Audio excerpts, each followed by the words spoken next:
Well, hello there. I'm Pete LaFrance, the old growler, and this is Meeting Expectations.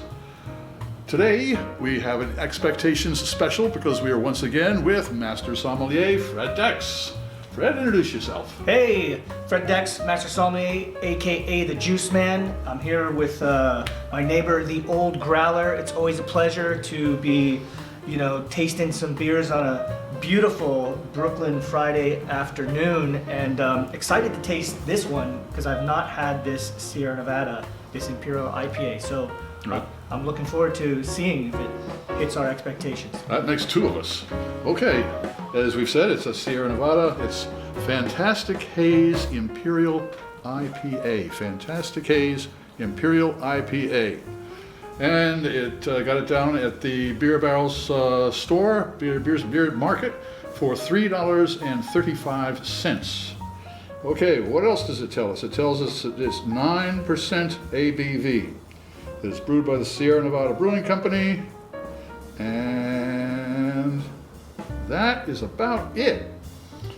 So we both had the Sierra Nevada ales to begin with, yeah. and we just had a torpedo, and so this fantastic Imperial IPA, I can only think that they've taken all the gloves off and just pumped as much hops into this as I can imagine without going overboard. This is like Mike Tyson of IPAs, the heavyweights. That's what I'm... Well, is there a definition for Imperial IPA? Is there a textbook definition? If there is, I'll find it at the Brewers Association. They do have a listing of all of the styles of beer. Yeah. And I'll put it down in the description box below. That way we'll have a good idea. You'll have a good idea of what we're talking about. Well, this certainly won't be a session. No, it won't. No, it won't.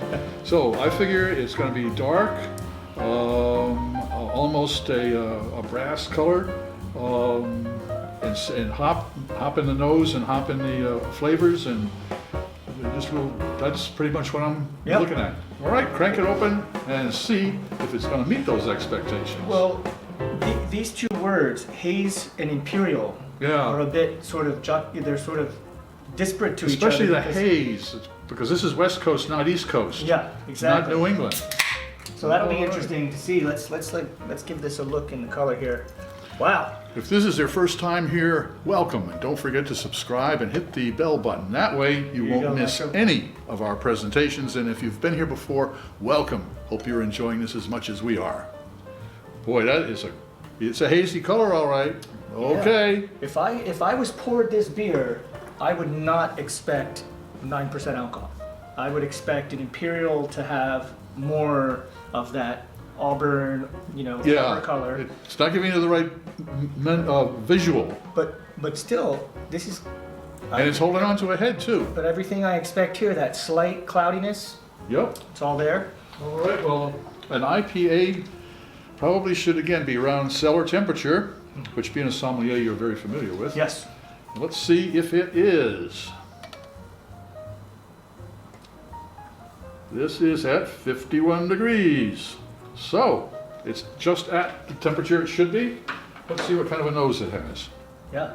Well, we poured this in these nice big bowls too. Yeah, so we should be able to... We're spoiling ourselves. Oh, and we have good reason. Yeah. Lots of fruit, lots of citrus, lots of tropical fruits. I mean, this is jumping out. Very lots layered. Of floral, yeah. And there's a sort of like, you can almost smell the head, this foamy, like the way you smell sea foam or something when you're at the beach, like that foaminess. You can almost smell that coming into your... Really illustrates that principle. Yeah, yeah. Well, let's go for the first sip.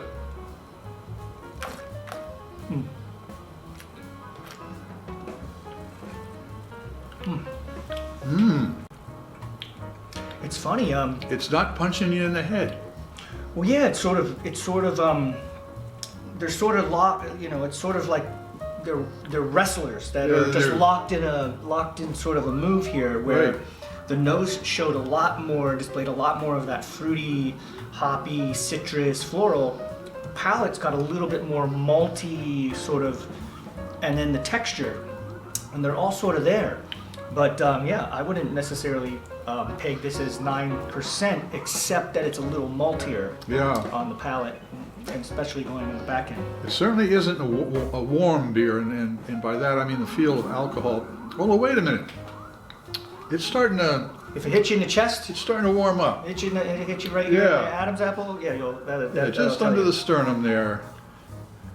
Usually where you find heartburn. But yeah, it's deceptive. Yeah. Very deceptive. Yeah, yeah. The alcohol. This beer's like a gymnast. Very tight flavor. Yeah, and also a lot of strength. Yep. And very nimble, and it does a good job of wearing this 9%. I would like a little bit more of this, like punch of the citrus and hoppiness. Maybe putting a little cascade in there to get a little grapefruit. Yeah. That would. If there was one more element of that citrus pop Yeah. here, but again, that hazy IPA sometimes gets a little, muddled. I think some of those flavors are, get sort of a little murky sometimes. Mm-hmm. But it's a delicious beer. And It is. Where's the alcohol well? So Yep. good job. Again, Sierra Nevada, someone knows what they're doing over there. Right. So does fantastic Haze Imperial IPA meet expectations? I think so. Yes. I think there could be one or two little tweaks, but otherwise, I'd buy this. Certainly does. Yeah, just Cheers. don't drink too many of these. No. I'm the old growler, hoping all of your beers meet expectations.